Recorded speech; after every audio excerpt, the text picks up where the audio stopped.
Zheng He was a Chinese explorer who led 7 great voyages on behalf of the Chinese emperor during the early Ming Dynasty. His 7 journeys were diplomatic, military, and trading ventures and lasted from 1405 to 1433. During those voyages, Zheng He traveled through the South China Sea, the Indian Ocean, the Arabian Sea, the Red Sea, and also along the east coast of Africa. So it is a quite important figure in terms of exploration and in the story of, we say, late medieval Chinese era. Recently, GMT Games announced a game about that explorer, designed by 2 legendary designers, Geoff Engelstein and David Thompson. Today, I'm pleased to have a bit of time with David as a guest to preview this game and talk about the history of Zheng He, so the game, but also the character, obviously. You're watching Homolidence, the show on history and board games.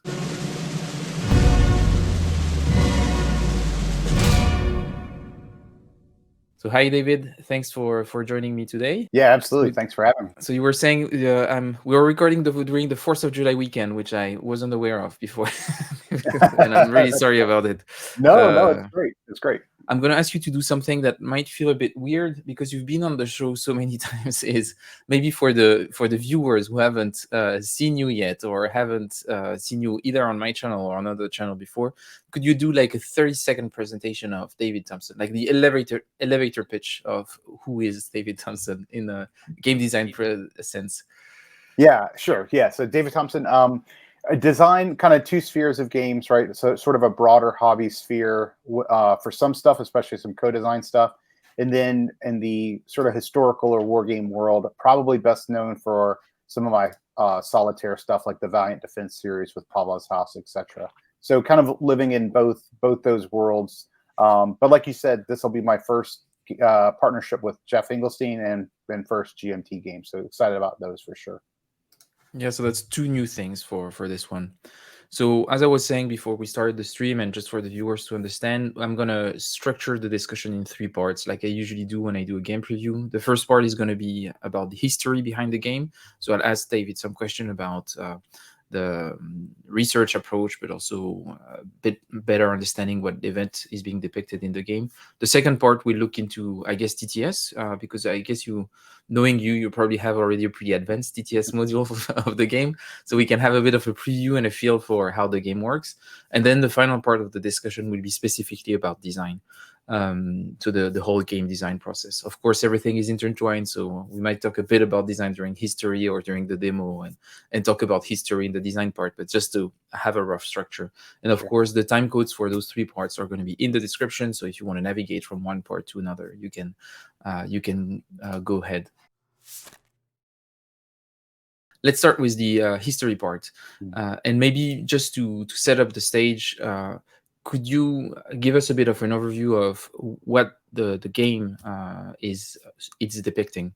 Yeah, absolutely. So for first, before we even talk about that, I just want just a little bit of background, like on how the game came about. So Geoff reached out to me with the idea to begin with this idea to design a game about the Ming voyages and specifically Zheng He. And so, for full disclosure and giving credit where credit's due, the original idea and even really the foundational sort of conceptualization of the game was Geoff's, and I was super fortunate that he invited me to join him on this design journey. So, in the game, one of the very first things we talked about and decided on was what the game was going to be about, and it's really about Zheng He. I mean, it's about the voyages, but that's the role that the player is taking on.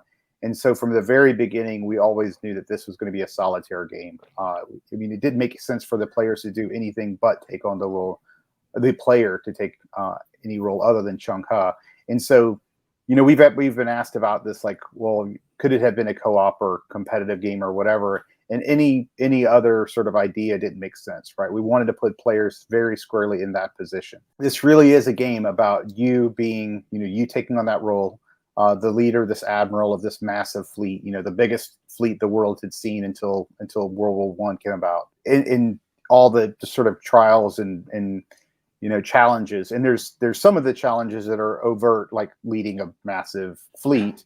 And then there's some other behind the scenes challenges. And I'm sure as we talk about the history, we'll get more into that, about the tensions between, working for the emperor, but trying to appease the ministers in China at the same time.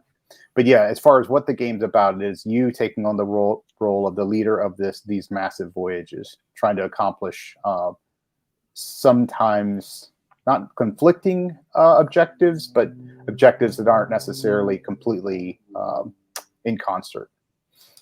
Yeah, that's really interesting. So there is, so you have tension on different kinds of fronts, so very different types of them, which is quite interesting. And just regarding Geoff, when you say he was invited to this show, he actively refused. He made everything he could not to be there today. So you could decide to say, well, I did most of the work. Geoff is just here to have the name on the box because we need to sell games. And that's right. That's right. Yeah. He should have been here. Like he had a choice. He could either hang out with us online or be at the beach with his family. And for whatever reason, I don't know what he was thinking. Unexplainable, but that's really weird. You were talking about the fact that there were different aspects that you're representing in the game. Then my question, the follow-up question is, what kind of sources did you use to actually document yourself on those different aspects? Yeah, it's interesting. So the story of Zheng He, right? So just providing a little bit of background on who he was and the time period he emerged in. First of all, his background: born a Muslim, captured, taken back to live with who would eventually become the emperor as a eunuch. Well trusted though by the prince who would eventually become the emperor. But in that time when the emperor's rising to power, there's a ton of backstory to that, and sort of family intrigue and etc. And you can see a little bit of echoes of that in the game with some of the things that rumored to have happened. But what really shapes the entire history of that period and informs the game a lot is this tension point between the emperor, who Zheng He was very closely aligned, who the emperor, these were really the emperor's voyages, and the ministers, who were not supportive of these voyages, primarily because they were essentially extremely expensive and not paying for themselves. And so you have this situation where you're sort of battling out this the ministers want they want money, right? They want these voyages to be financially, if you're going to have them, they want them to be viable, exactly. And the emperor's out really to sort of reestablish this tributary system, right? So it's not so much a military exploration, but really one that's trying to reestablish Chinese influence through the tributary system. And so you have this tension between those two elements, right? And that's really what sets the stage for just, we haven't talked about this yet, but the game allows you to play across multiple voyages, with each individual voyage being a play session. And so not only do you have that tension within a single game, you have this tension across all the consecutive voyages, right? Being able to manage those two different elements. So it's a bit of a campaign game, you could say. But it is definitely a campaign game. It is definitely a campaign, and it's not scripted, meaning you might play it and complete 5 voyages, right? Or you might play it and complete 7 or 8 or 9 voyages, right? It gets very, very, very difficult to continue on because, again, you've got to satisfy the needs of the ministers, and that becomes increasingly difficult. But so you're very unlikely to get many more than like 7 voyages. But it's possible, right? It's not scripted that, hey, you have 7 voyages to do exactly this thing. Okay, that's interesting. But you had asked about the sources, so back to that, yeah. So to the sources, and this is how I got a little bit on a tangent. Because Zheng He wasn't really, the voyages weren't really supported by the ministers. After the emperor's death, the emperor died after the 6th voyage. The voyages were put on hold. The emperor's, I believe it was his grandson, eventually decided to have one more voyage, and Zheng He went on that, led that voyage, and he died during the voyage. As I said, they weren't really supported by the ministers, and so what that led to was, after the voyages happened, most of the records, almost all the records, were destroyed. This isn't something the Chinese wanted to do. They turned back, they stopped a lot of their sea travel after this. And so what you have from a historical perspective is a society that didn't want people to know about this thing having occurred. And so you have all the challenges you could imagine about that, trying to hide this stuff. And then coupled with the obvious, even when there are examples of things living on, translating that right to English or Western languages. And so you have those combination of those two things, which really result in there's only a few Western language sources. I have a couple here, with me, and certainly can provide those to you if you want to include them as links or whatever. But there's not a ton of Western language stuff, and only really in modern Chinese history has the stories of Zheng He become popular. And you can imagine, without getting too much in it and drawing too many parallels, as China has reemerged as this global power and wants to spread its influence throughout the world, you look back to somebody like Zheng He and you say, oh, well, not only was Zheng He this influential leader of this massive fleet, but they really weren't primarily militaristic, right? And so it makes a very enticing thing for the Chinese government to celebrate now.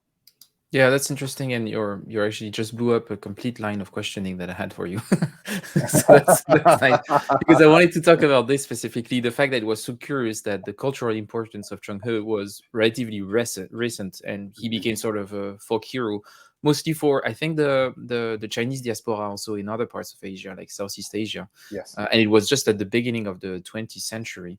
And I was wondering today, and you were already hinting towards this, that this position has changed, and I was wondering how popular the figure is today in modern China. Yeah, it's really interesting. So certainly popularity has massively increased. It's difficult to get a sense for that in our position. There's like a new within the last few years TV show. Looks like it was extremely well produced, obviously Chinese language, produced in China for Chinese. So certainly there has been a push, whether by the government specifically or just organically, to sort of go back and learn more about this. There's been a lot of efforts to unearth remnants of the ships to prove that the ships were as large as history says they were, which, when you read about it, you're like, well, that's not realistic. These ships, you could put like multiple of Columbus's ships, like 10 Columbus's, of one of Columbus's ships in one of these, right? And when somebody says that, you're like, oh, that's ludicrous. But I mean, there is evidence to support that. But at the same time, when Geoff was first conceptualizing this, he reached out to some of the folks he works with and knows well in the region, both Chinese and just outside of in neighboring countries and stuff, and it still wasn't really popular. At least those people, right, anecdotally, weren't that familiar with the figure. So I think it's gaining popularity, but certainly not some widespread, that everybody knows about. Yeah, that's interesting. And you feel like maybe he's still today more influential outside of China, potentially within Chinese diaspora outside of China than. I think so. A few people have reached out to us after we announced the game and said, "Oh, I'm from this area." And Zheng He, sometimes by a different name, is very very well known here. There's statues or whatever. So that definitely exists. I get the sense from everything that we've sort of the feedback we've gotten and what we've researched ourselves, it never seems to be like a large thing, right? It just seems to be sort of localized impact to small areas, but as you say, outside of China. To conclude maybe that part around the history, it's more of a personal question towards you. So most of the historical games that you've done, they are usually in a Western setting. So a lot around World War II and everything. And most of them, not all of them, but most of them, they have as protagonists American soldiers and stuff like this. How different was it for you to approach something that was completely outside of the Western historical sphere? Was it, first of all, a conscious choice to want to explore something different? And did it come with specific challenges as a designer? Yeah, so for me, it was, as I said, Geoff invited me to join him, right? So it wasn't that I said, this was a topic I wanted to specifically research and then launched into that initial interest or whatever came from Geoff. But I can speak for Geoff because he said this in an interview that we were doing together, that his original interest came from the Zenobia Award.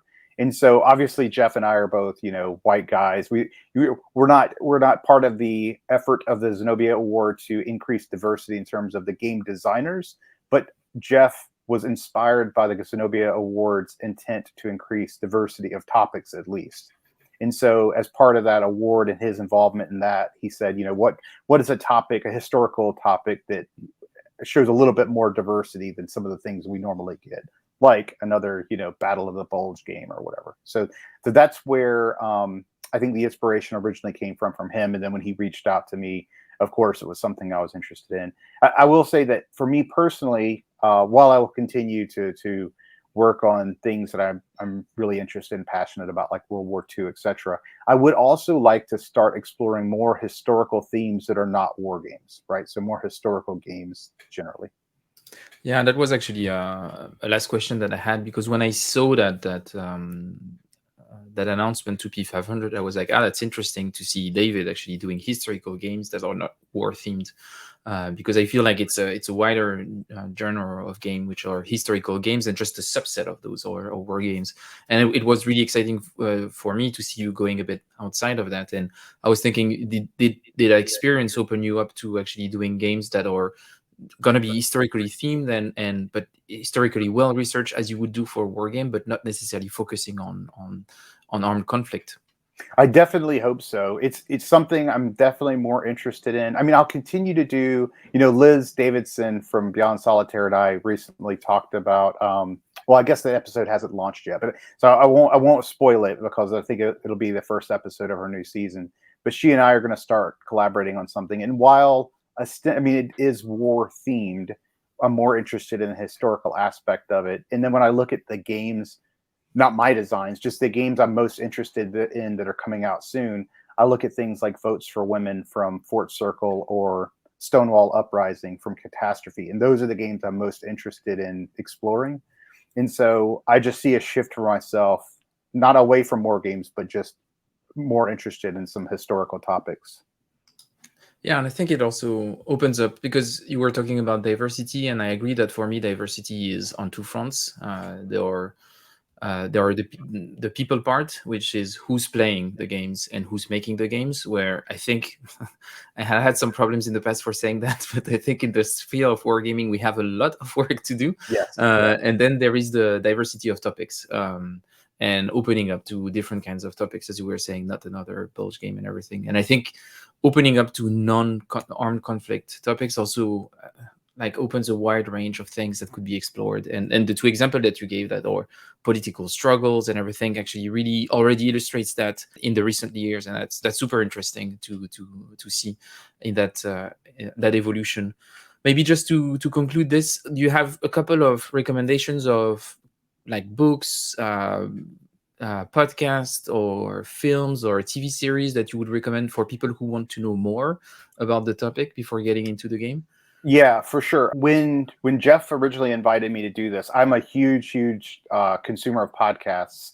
Now, on the bad news side, I honestly can't remember all the podcasts that I listen to, but there are probably 20 podcasts on the topic. So if you just search your favorite podcasts provider for Zheng He or the Ming voyages, you're going to get tons. Now, almost all of those were about 30 minutes long, 45 minutes long, and it gets a bit repetitive. So what you see is the same talking points kind of regurgitated. Every once in a while, you'll find some little bit of new information. So you might not need to listen to all of them like I did. That's not super useful, but just to say there's a ton out there that exists. On the topic of the books, I mentioned it before. I have this, it's just called Zheng He, right? So it's pretty easy to find. I mean, if you Google Zheng He for English language, like I said, there's really only a couple of titles. So there's this one, and then When China Ruled the Seas, right? These are two books that Geoff recommended to me when we first started out, and they're basically the books on the topic that if you're interested in, that you're going to be able to find in English language. Great, but I think that's already two good starting points in terms of books, and then all of the podcasts for those of the viewers who, like me, struggled sometimes to read. That's a good option. Me too, absolutely. Yeah, I listen to podcasts constantly, but I often find it difficult to find time to read. So Yeah, definitely. I used to do all my reading on flights, but I haven't been flying in the last few years, so it's like Yeah, again. yeah. COVID didn't help then for your reading habits, definitely.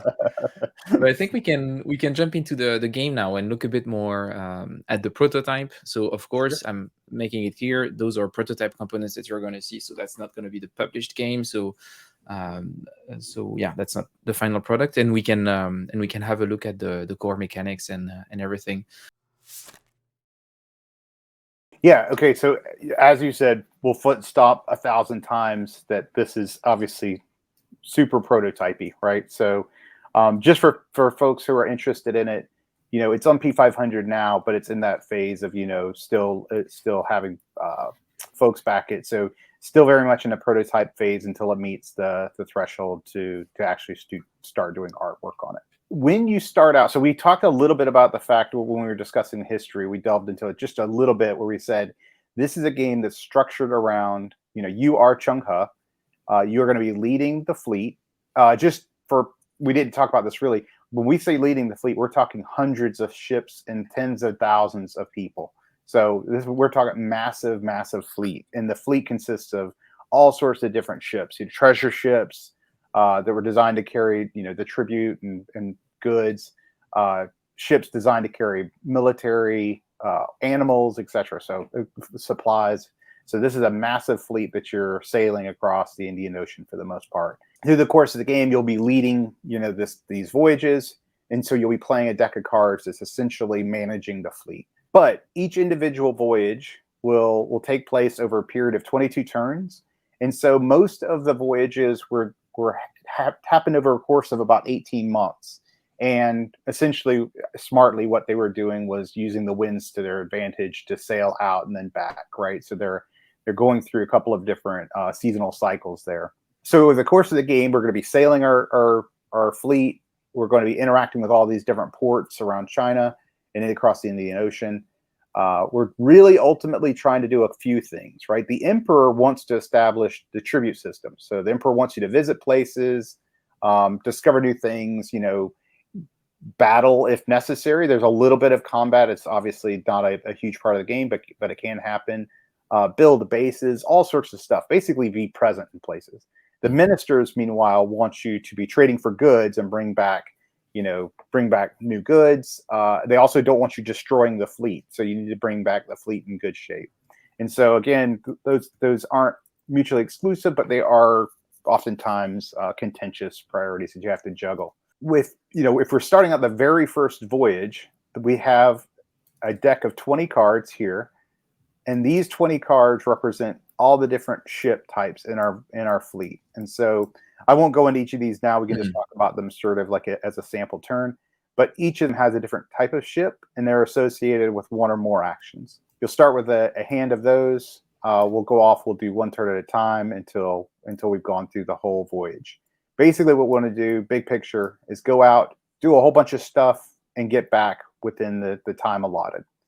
Big picture, this is a game that's driven by, each voyage is driven by two things. One, we have a goal that's given to us by the Emperor. This is a random goal. So on the first voyage, we would take one goal. And so we'll look at that as an example. So here, okay, this is a great one. So there was, when the new Emperor that we are associated with came to power, he killed the prior Emperor, right? That's how he rose to power. But there were always these rumors that that Emperor may have escaped and fled. And so one of the things that the sort of rumors of Zheng He and these voyages was that potentially one of the reasons that the voyages even existed at all was to chase down this prior Emperor so that he couldn't come back and vie for control. And so in this one, we've heard these rumors that the Emperor's in Bengal. And so we want to go to Bengal and investigate. So that's our big picture goal for this voyage. Now, so I'm just going to put this up here near Bengal so we remember about that. Now, that's just one thing that we're going to do. Otherwise, this entire game is very sandboxy. And that's one of the things I'm most excited about this design is I typically think of solitaire games of one of two things. Either they're basically puzzles that are solvable, or they rely on a ton of uncertainty, randomness, etc., to keep the game interesting over time, right? This kind of comes at it from a different perspective where you can do almost anything you want. You can do anything you want, right? There's nothing saying you have to do anything. Even you even don't have to complete these rumors or these goals, though you'll want to, right? You'll want to probably complete that. So it's this sort of open sandboxy environment for a solo game, which I'm sure there's some out there. I haven't played many myself, so I think that's pretty exciting. But yeah, that's big picture. So I think probably just maybe walk you through a sample turn to kind of describe how that goes. Yeah, I think that would be a good thing for the viewers to have a bit of a sense. And I guess that the color of the turn track is based on those seasons and wins that you were mentioning. Yeah, And yeah, it relates to the arrow, so you're going to be able to be more or less the kind of movement or another, right? that's exactly right. Yeah. So what'll happen is it's a very simple system. You know, exactly what you said. The winds are seasonally, they're driven seasonally. And so if you're sailing in the direction of the blue while we're on blue for the turn track, then you get the benefit of the wind being, you know, behind your back. Yeah. And so if you're sailing against it, obviously you get a penalty there. But yeah, Okay. let's go for a simple turn. As I said, we start with a deck of 20 cards. These are your starting cards. After your first voyage, depending on how well you do, how well you do for the minister's goals and how much they want to support you moving forward, you'll actually have minister points that you've earned to spend on a variety of things, one of which is upgrading your ships. So you actually have this deck of upgrade cards that you can choose however you want to do in all the voyages after the first. And I should also point out that, you know, we on the first voyage, we have Zheng He, right? We have ourselves, who we can use. He's an officer you can use for special powers. There's another whole deck of officers that you can add to your voyage as you go. And of course, those are drawn from the historical figures. At the beginning of the game, we draw 7 cards. There's a few other very small sort of attributes of these cards besides the actions that are on them. If you look at the bottom right, there's these little symbols, and those symbols determine a few starting values for us on our voyage. So these patrol ships establish how far we can scout, right? So how far we can explore. And so we have a rating of exploration here. The resupply ships tell us how much we can resupply.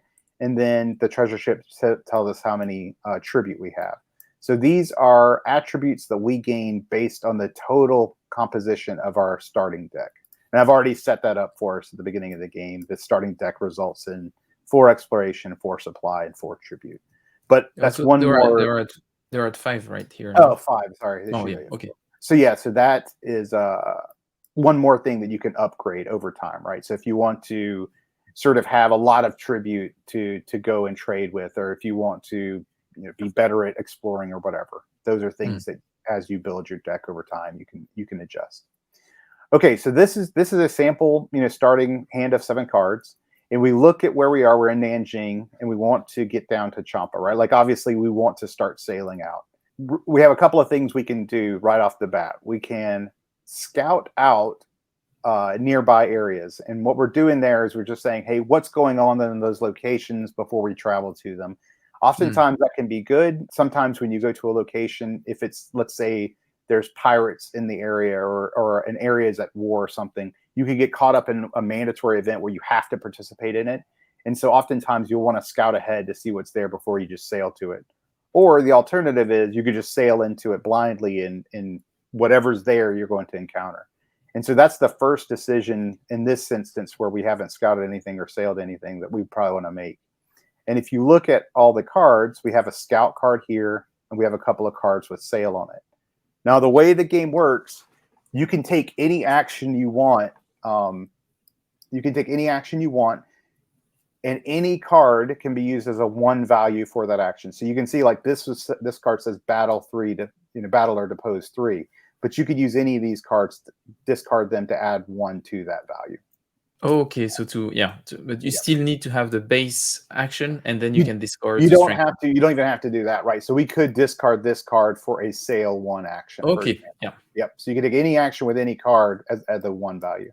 And I put a little placeholder token, but one critical thing is these Tianfei tokens, right? So Tianfei was the goddess of the sea and seafarers. And so what's interesting thing about Zheng He is he, while born Muslim and even eventually traveled to Mecca to perform the Hajj, he also was reverent to other gods too, to include Tianfei, who, like I said, was the sea goddess. So this is a bag of 15 tokens. These tokens we're going to place at the beginning of each turn, and they are going to drive the difficulty for that turn. So most of them are static numbers, right? That will just say, okay, for this turn, the base difficulty is 3. But this is an example, and there's only a couple of these in the deck, where the base difficulty is unknown until we make a decision. And it'll be a dice roll. This is a custom die, so some 0s, 1s, but it does have a 1+ and a 2+, which are exploding. And so in this case, we're going to decide what we want to do on this turn before we determine the actual difficulty. So let's say that, for Champa, let's say we want to scout out before we make a decision about going there. So let's say we want to scout Champa. The difficulty is, or to scout out in that direction anyway. The difficulty is determined by a die roll, so we'll do that first. So there's a difficulty of 0, right? So we can easily do that. We're just going to we'll spin this scout, right? So we meet our threshold. And I should say, wouldn't it be better to discard any other card and keep the scout 3 for a time where the difficulty is higher? Yeah, we could do that. We could discard anything that we don't think we use. So maybe like this battle 2. Yeah, I'm thinking about this battle 2. We don't really care. Yeah. Okay, so we can discard that. I should point out you can look at the bottom right here of the table, and there's a quick reference for all the things we're doing. Right now we're spending exploration points on scouting, and so if we go back up to our exploration token, I said we have 4, right? That's our rating as our explorer. So just to kind of walk through again what we were doing, we established the difficulty, which in this case we were super lucky, it was a 0. We spent a card to make sure we could beat that threshold. Okay, Jesus, I'm sorry. This is my rustiness. We should not have rolled this before we spent these cards. I'm sorry. Okay. I'm sorry. I was like, wow, this seemed really easy, because it was. This is a bit of push your luck. So we would have used this one. We probably would have used this one just to be sure, right? And then we would have rolled 0. It would have been successful. Okay. So I apologize to all the viewers for my rustiness here with the rules. It would be the first time, David, that we see a designer making a mistake on his own game. First time. It never happened before. It had to happen once. I'm shocked. I'm shocked. We would, in this case with the die roll, we would choose how much we're going to allocate. We allocated 3.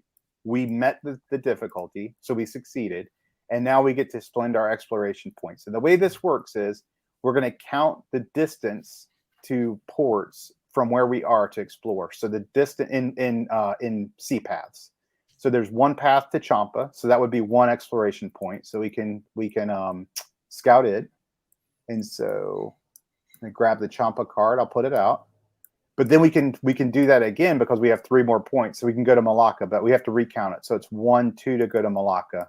So now we've spent 3 of our exploration points, so we don't have any more. So we've explored those 2. We've scouted those 2, and again, the benefit of scouting is that we're able to see what's going to be there. So we take the cards, we put them out. That means that we've scouted these 2. We have these relation tokens, right, to see what our relations with those locations are going to be, and we're going to turn them face down because that's going to be determined. That's going to track whether we visited them or not. We've not visited them; we just scouted them, and then we're going to put a leader and an encounter on each of them. And so, in Champa, the encounter is a regional war. Okay, so we'll talk about that in just a second.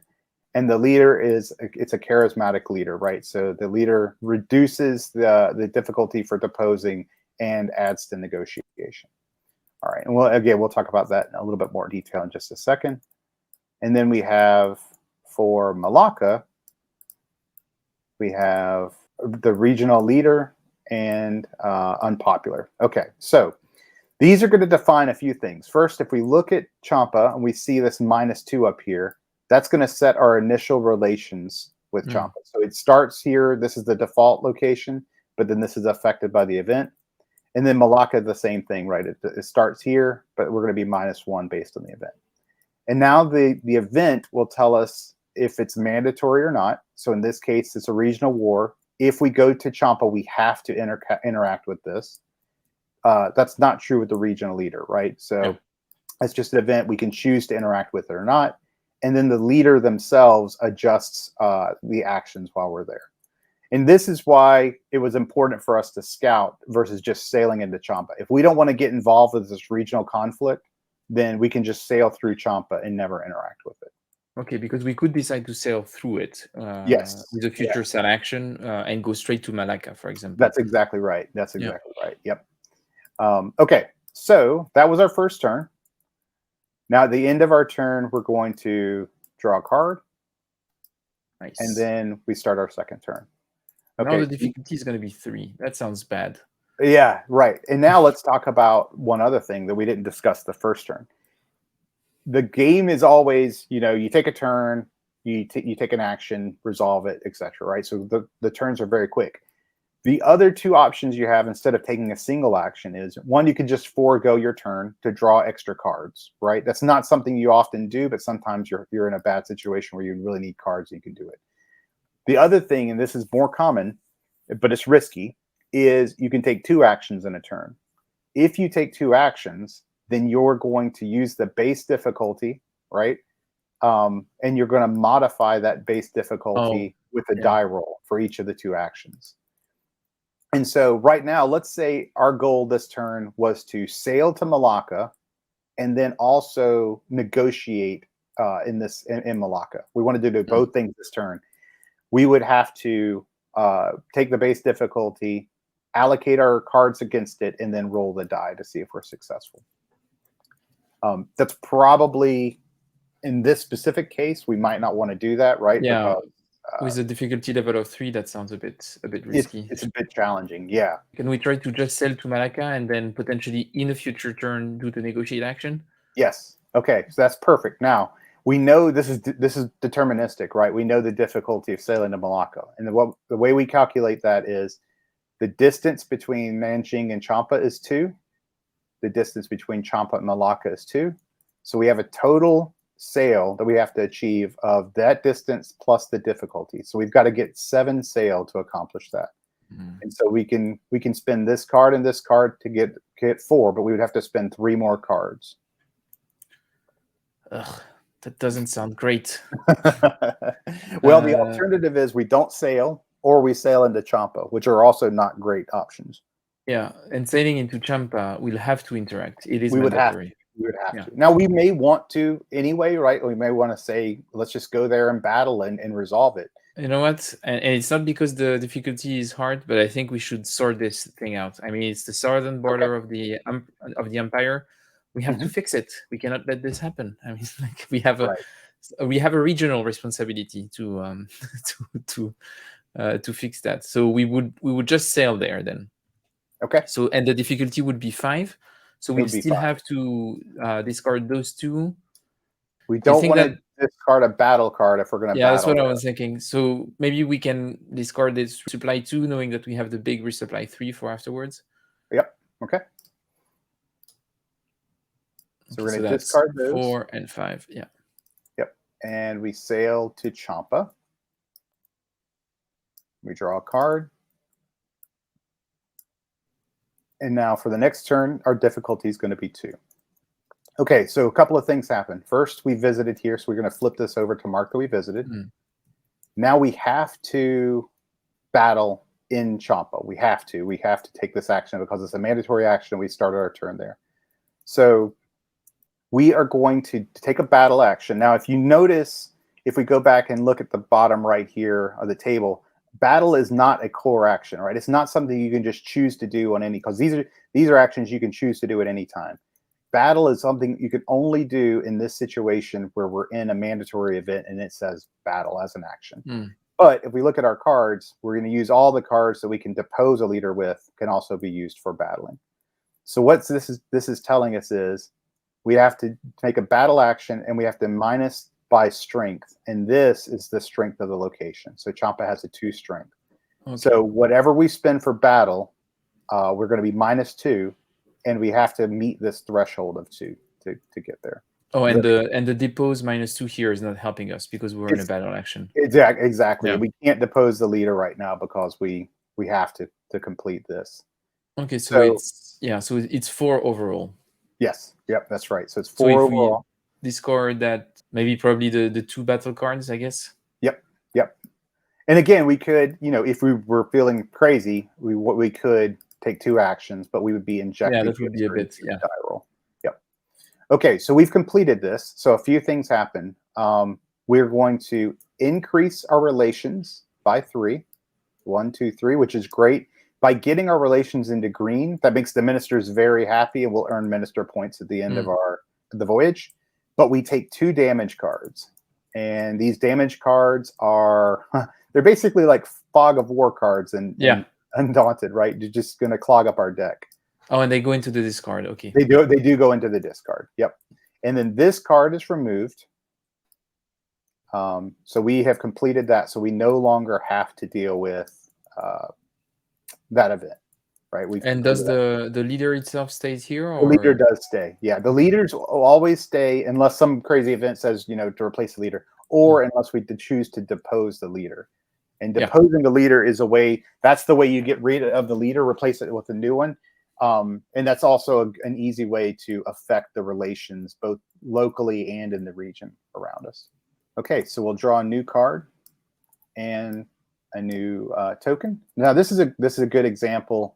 One thing I forgot to mention is when we win a battle, we take a victory point chip here, and that just says we get a victory point for the emperor, right? So, and one thing we can stop and talk about briefly at some point is how do you earn victory points, which are the points you earn for the emperor, and how do you earn minister points? How do you get those for them? We've sort of talked about them in passing as we've gone, but we should probably cover that just to give people a sense of the breadth of ways you can earn both of those. Maybe but explain. we want to. Yeah, because I'm thinking if you explain this, then we can stop here for the overview of the game flow and then talk about the victory conditions. Yeah. Yeah, perfect. So this is the last of the Tianfei tokens, the last different type. And what you'll see is it's divided into 3 colors, green, gray, and red. And that correlates to the 3 different levels of relations that we have in Champa. And so what it's telling us is this difficulty depends on the relations of where you are at the time. So we start in Champa, so our difficulty is 1. But let's say we wanted to sail to Malacca and then negotiate with the regional leader there. It would start as green, right, in Champa. Then we would sail to Malacca where we have gray, and so then the difficulty would be 2. We'd raise to 2. Okay. Yeah, it would just be the difficulty of where you are at the time. Okay. And so let's do this. Let's just talk real quickly through a couple of high level of the actions we didn't see yet, right? And then we can talk about victory conditions. Is that okay? Yeah, sounds perfect. Okay, so things we didn't see, resupply. So resupply is how you get more cards into your hand. You can take a resupply action if you and once you've done that, you get to draw cards equal to your supply. Yeah. Right. So you can get a big surge of cards, and then repair. Right. So you see the repair action here, build or repair. Repair is how we get those damage cards out of our deck. Now, the reason, even though those are 2 different colored actions, right? One's from the equine ship and one's from the supply. The reason I mentioned both of those at the same time is because we can build. And when we build, we can actually build a base on a location. In places you would like to build a base are places like Malacca. In every voyage, we're always going to sail, through Malacca twice, right? Out and back. Malacca is a great place for a base. And then you can think of other places you want to build them to. When you have a base in a location, it adds to both resupply and repair anytime you're in that port. And so building a base is just a really good long-term incentive because bases persist across voyages. And that's one thing that this game does have is there is persistence across voyages. It's not just some, go do a voyage and however you do, that's it. It doesn't matter. you'll see the events that you've taken, or the leaders that have happened, or building bases, or whatever will persist throughout the campaign. Negotiate and trade. So negotiate is a way to improve your relations in a port. So again, we've talked about improving relations can affect minister points you earn. It can affect events that happen there, and it can affect difficulty for that turn. And then trade is how you get tribute, right? So again, big picture, we're trying to reestablish the sort of tributary system, and so we can trade tribute for goods, and goods gives us minister points. And then we've talked about scouting, sailing. Not sure. Deposing, I mentioned already that we can depose a leader, gets rid of them, replace it with another one. It quickly, rapidly changes the relations, not only in the location we are, but in the region. And I think that's all, again, just big picture, all the actions in the game. It's possible that I've covered sort of through this all the different victory points and minister points, but I'm going to go ahead and look at the rules just briefly to make sure that I've talked about them. So to win the game, quote unquote, win the game, meaning how well you do in each voyage, you have the Emperor's goals, which are driven by victory points. So that is driven by trying to accomplish big picture goals. Like in this voyage, we were trying to get to Bengal to look for the rumors of the prior emperor. We can get it through exploration, and exploration is traveling to places and visiting them. Like we've traveled to Champa and we visited it. We can establish convoys. I forgot to mention that. So part of negotiation is we can establish envoys throughout. And that was a big part. The voyages would travel to locations, take folks back to China. They would be the envoy, etc. So that was a big picture of the voyages. And we did battle, so we talked about that. And I think that's it. I think that's all for the victory points. And then for the minister points, what they want is, I mentioned already, you want to get your relations into green, right? So that they're happy with our relations. They're profitable. We can trade tribute for goods. If you return the fleet back to Nanjing without any damage cards, you'll earn minister points. And if you arrive late, meaning you don't actually make it back to Nanjing, the farther you are away from it by the end of the voyage, the more minister points you lose. Again, you're trying to do all of those things, as well as you can. And the threshold, the sort of general threshold that you're trying to achieve in any given voyage is 20 victory points. If you can reach that, then essentially the emperor is satisfied with your performance. There's a system about, if you do better, then good things happen. If you do worse, bad things happen. But that's generally what you're trying to accomplish. And so you were saying that the game is played in sessions. So a session would be one voyage. Correct. Yeah. Or if you have a bit more time, you could have a couple of them. But then the question is, how does one voyage inform the other, and how do you track the progress of this from one session to another? So do you see this sheet here? Yeah. This is your voyage record, right? So you would track, like, it gives you a very easy way to say, okay, we've gone to Champa, we visited there. If it was one thing I did forget to mention, you get a bonus victory point each time you visit a location for the first time, right? And I also didn't mention, like, the further away a location is from you, the more points you earn for visiting it. So over the course of the campaign, you'll be building up your fleet. Your fleet will be getting better and better. The goals will be, harder, trying to push you out further. And so in your first voyage, it's very common to kind of stay around close to Nanjing. Maybe you reach out as far as Kotte or Calicut or something. But, in subsequent voyages, you're going to be pushing further. And so you get rewarded for that. But yeah, you use this voyage record. It will record if you visited, if it's the first time, if you left an envoy. It records all the stuff that we really just talked about. And so that will be your individual record. But like I mentioned, things like, does a leader persist, right? The things that the upgrades to your fleet, all of those things are recorded. You just keep those components for the next voyage. So the game essentially remembers all the things that happened to a degree, right? Not every bit of it, but to a degree. But then, of course, there is flexibility. The game does afford you the opportunity to shift relations between locations because time did pass between voyages. And I guess you improve your fleet deck also over time? Yeah, so at the end of the voyage, you'll come back, you'll have minister points.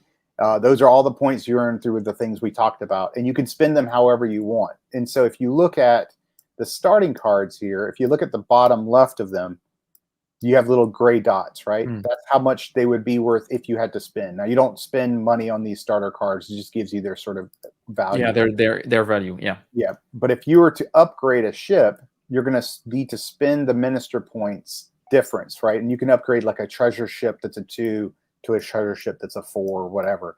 And so you're spending your minister points to upgrade your ship types to better ship types, which give you, of course, more powerful actions, which enable you to do more powerful things. And I should say that there's an obvious bit of this where I told you get a victory point bonus for visiting a place for the first time.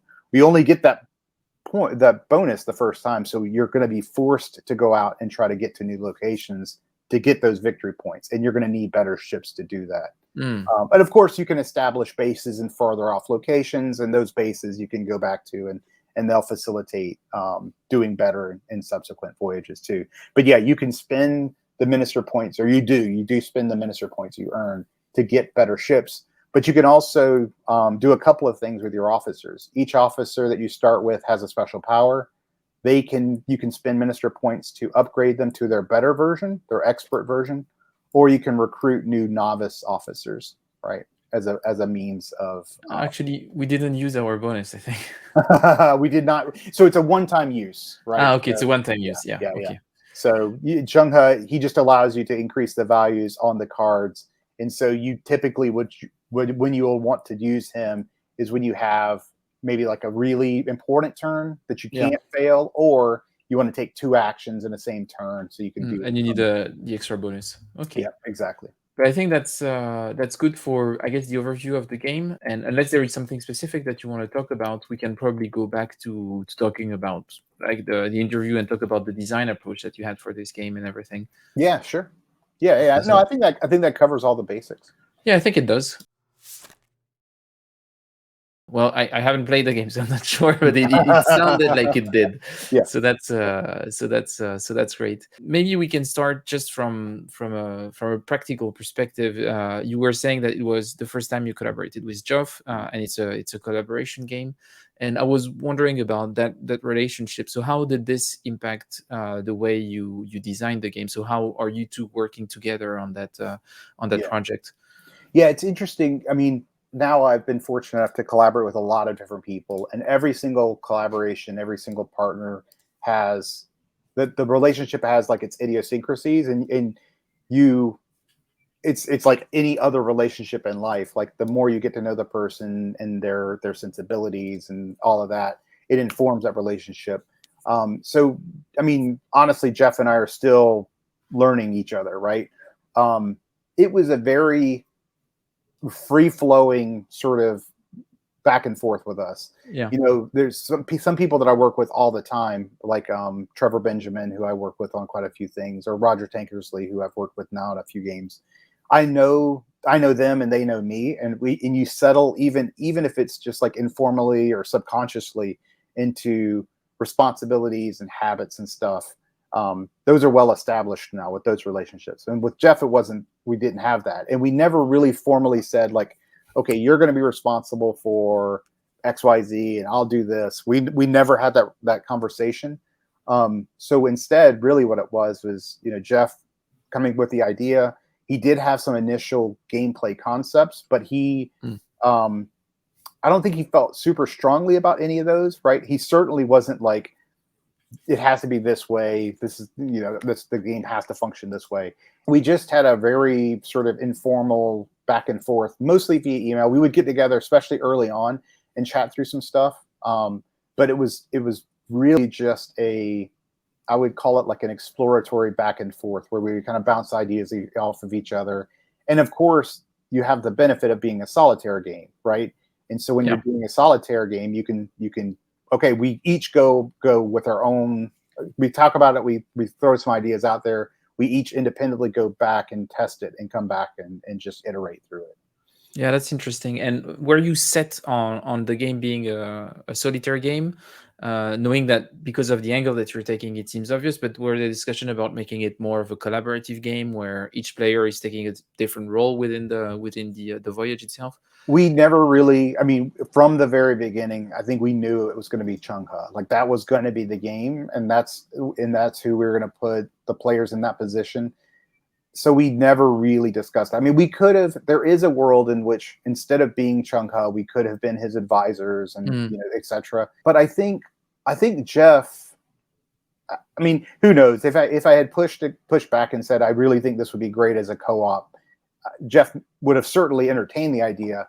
But I think of all the things that he sort of preconceived, if you will, notions about yeah. what he envisioned in the game. I think that was one of the most strong, and it made sense to me, right? Like one of the first things you want to do when you're designing a game, in my opinion, is what's the emotional sort of experience you're trying to evoke for the player, and what role does the player take on? And in this case, it was so clear cut from the beginning that it just made sense. Going back to the game itself, how long would you say is a session for a single voyage? I think when you play it for the very first time, probably 45 minutes to an hour, when you're learning the game.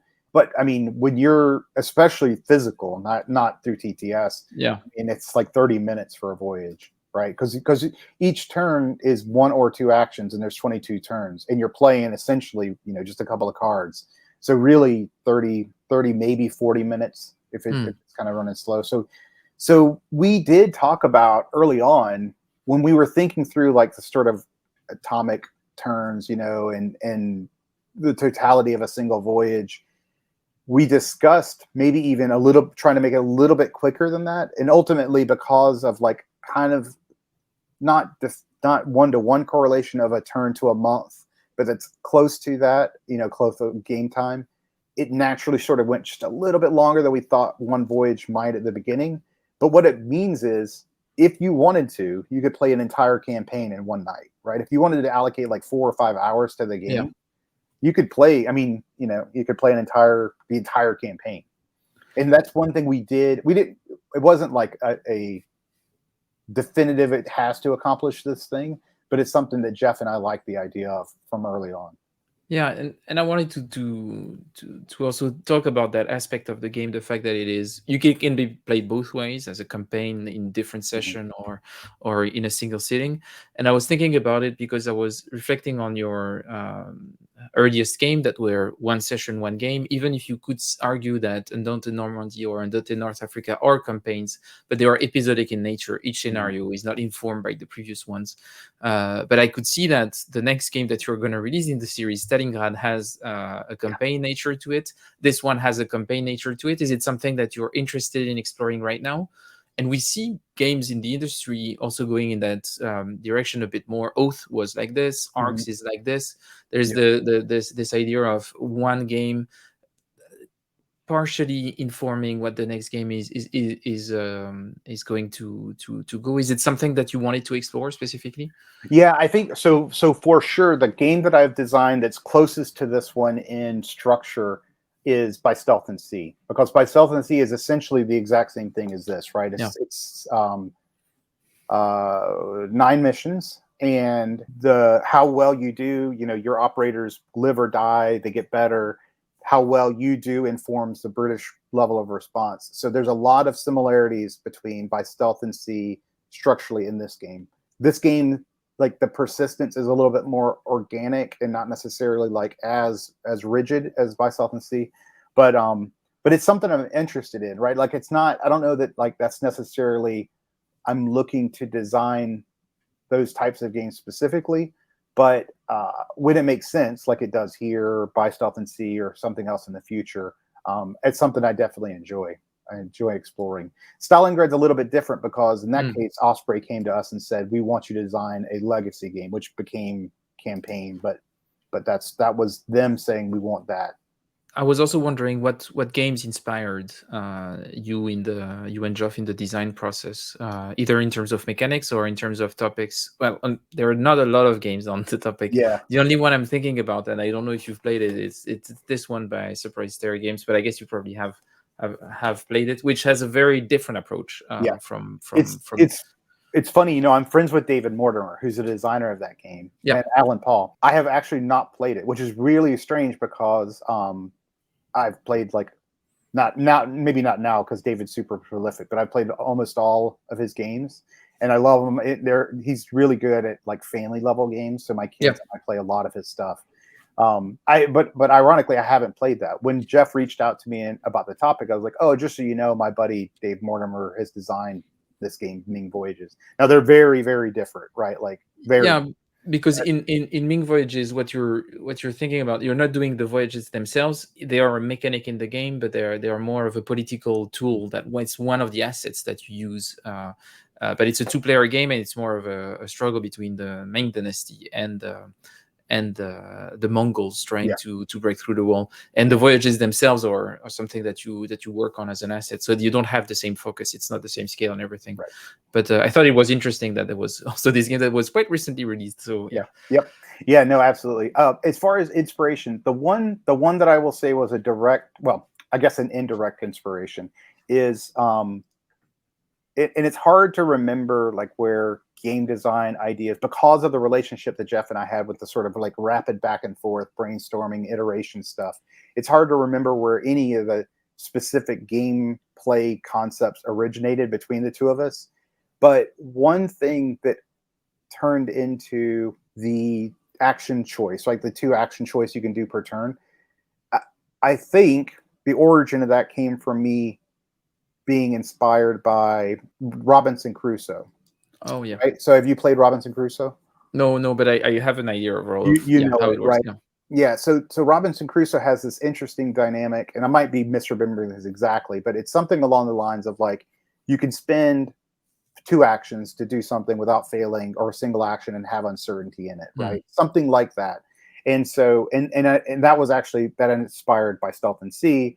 And I proposed that idea. I think that was the origin of it to Geoff for our 2 actions instead of 1. And the trick about all of those games is that the action economy is such that if you don't ever take 2 actions, right? Like in Zheng He, if you say, I'm never going to take 2 actions, I'm always going to go as deterministic as possible, which with the exception of when the Tenfei chit comes up with a die, you can know that this is a deterministic resolution. So you can have a lot of, you can mitigate a lot of uncertainty in the game if you approach it that way, but you're not going to do well, right? Like at some point you have to be willing to take the risk of taking multiple actions if you really want to score high for victory points and minister points. And I like that. I like allowing the player to have choices in the games that allow mitigation of uncertainty, but at the expense of accomplishing really what you need to do. So it's really their choice of when they're willing to risk it. Yeah. And yeah, I think that's an interesting aspect of the game. I could see already when we were playing that at some point I'm gonna have to be a bit more bold in my approach, and thinking about that. I think that's really really interesting. And you were mentioning the fact that you were collaborating with different designers on different projects. Do you feel like it's really an important aspect for you, that collaboration part to your design process? Is it something that you get a lot of value from? Yeah, I used to describe my design approaches as like I was doing collaborative designs with most of my broader hobby stuff, and then I would do my solitaire war game stuff by myself. And that was true for like Pavlov's House and Castle Itter, but even as early as Soldiers and Postmen's Uniforms and by Stealth and Sea, I collaborated with, in those cases, like historical experts for those games, right? And so even for those, I began to realize that, and then more recently with Landsworth Ridge, I collaborated with Niels Johansson, and he did the art and graphic design. But what I mean by collaboration is there was a huge like geospatial element to the way the board was laid out and all of that. And so basically what I've kind of come to realize is I don't see myself doing a lot of solo design work anymore, right? In any game, because there's just too much to be gained by collaborating with other people, right? And it's super interesting what you're saying about Niels, because I feel like there is spaces for design collaboration that we don't expect. And I think the relationship with Niels is one thing that illustrates that for me really well, is that you can consider the person that is going to do the graphic design, not just as someone who's going to make your crappy prototype looking beautiful, but actually a creative interaction that could actually shape the experience with the game. And was that like new for you? And do you feel like in the future you would expect to have those kinds of discussion with the graphic designers? Do you think it's going to change your approach to that? I think when given the opportunity, I will. Right. So in the world of historical games / war games, I feel like I have a lot more influence over some of those decisions. Right. So I can go to, in this case, DVG says you can do whatever you want. Right. So I went to Niels and said, hey, this is an idea I have. Is this something to be interested in? And I have afforded that flexibility more in that area. Now, when it's with a bigger publisher, like doing my game Switch and Signal, a train game with Cosmos, like I never even spoke to the artist, right? Yeah. So it really depends. But when given the opportunity, absolutely, yeah, it's something I want to explore more for sure. But I think that wraps up all the questions that I had for this game. Thanks for taking the time. And maybe before we conclude, is there any upcoming projects that you want to talk to us about? Things that we should expect from you in the near future? Yeah, I guess a couple of, we talked about Landsworth Ridge, so it'll be shipping soon. I'm super excited about that one, primarily because of the relationship with Niels. And this hasn't been announced yet, but the next game in the Valiant Defense series will be announced soon.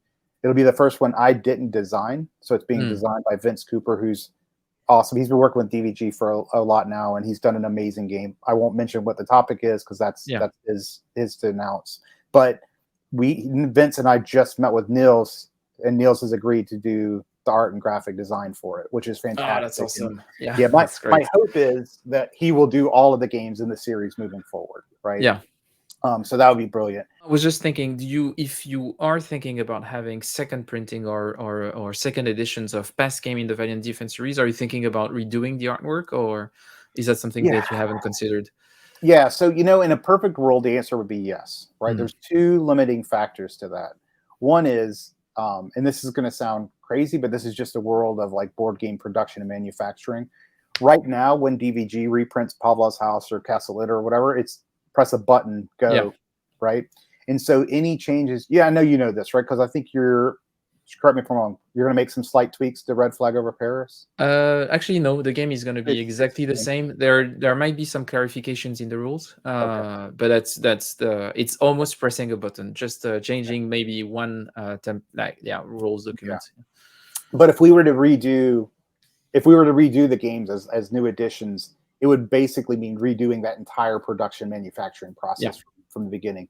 So there's that, right? So there's a publisher decision about whether they want to invest the time and stuff in that, right? Whether there would be a financial incentive for them. And then probably more importantly is, if given the choice between asking Niels to do a new version of Castle Itter or Volume 5 in Valiant Defense, and he only has so much time.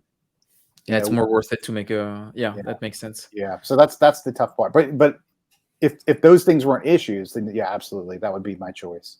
Okay.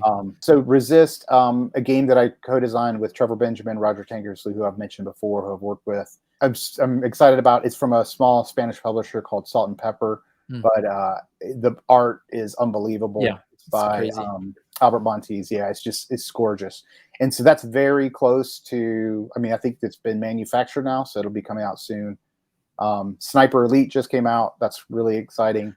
So much fun. I had so much fun trying it. I really enjoyed that. Yeah. And then you mentioned Undaunted Stalingrad, obviously, will come out around Spiel.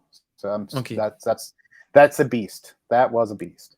Yeah, I saw the size of the box and I was like, what is happening? What I don't have places in my shelf for that. It's like you have to think about this, like being more compact, be more compact. Yeah, I think you and I probably discussed this, but originally it was going to be a legacy game. And so we thought we were going to be using like stickers on stuff, right? And so it wouldn't have had to be this behemoth box. But thankfully, they decided to make it a campaign game with all the legacy elements, right? So when a guy dies, you remove his card from the game. If he gets promoted, you get a new card. If you destroy a building on a tile, you have to replace the tile with a new tile. And so by converting it from destructive legacy to actually a replayable campaign game, what it meant was the addition of a ton of new components. And so, yeah, it's just a mammoth kind of thing. Yeah.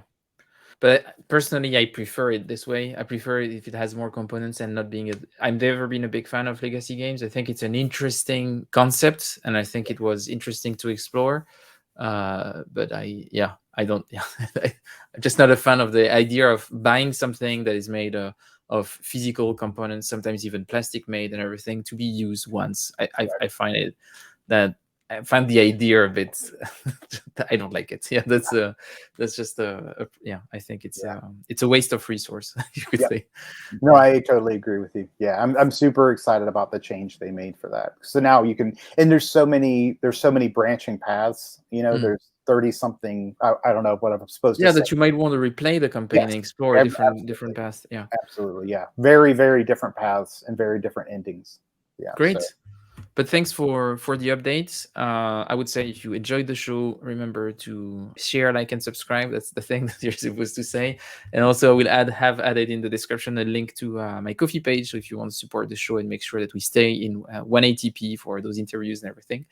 And I would like to thank you again for taking the time to talk about your latest project. And I hope that's a message to Geoff. I'm very sad. I feel personally attacked, and I hope that you'll make time in the future to come on the show. I actually had an idea of doing a panel discussion around mathematics in board game design. And I think it would be I cannot make a panel like this without him, obviously. But just something that I'm putting out there. But thanks again. He's not invited. But maybe now he's not invited to that panel. Yeah, exactly. And I think I would make a point of it. I would say that this show, I thought about it with him in mind, but I decided like it's a conscious choice not to invite him because I'm so upset. No. But that was great to have you and see the game. I think it looks really interesting. And I'm not a big fan of solo games, but I must say I was quite excited I wanted to keep on playing. I was like, I want to see how this voyage is gonna go. So I think it's probably a really good sign. And I would like to have an actual full voyage in the future to have the experience. Good luck with the P500. It looks like it's going well for now, and probably we'll have you back on the show when we're getting probably close to print sometimes from now, because it always can take a bit of time. So that's normal. But it was great. Thanks again. See you soon.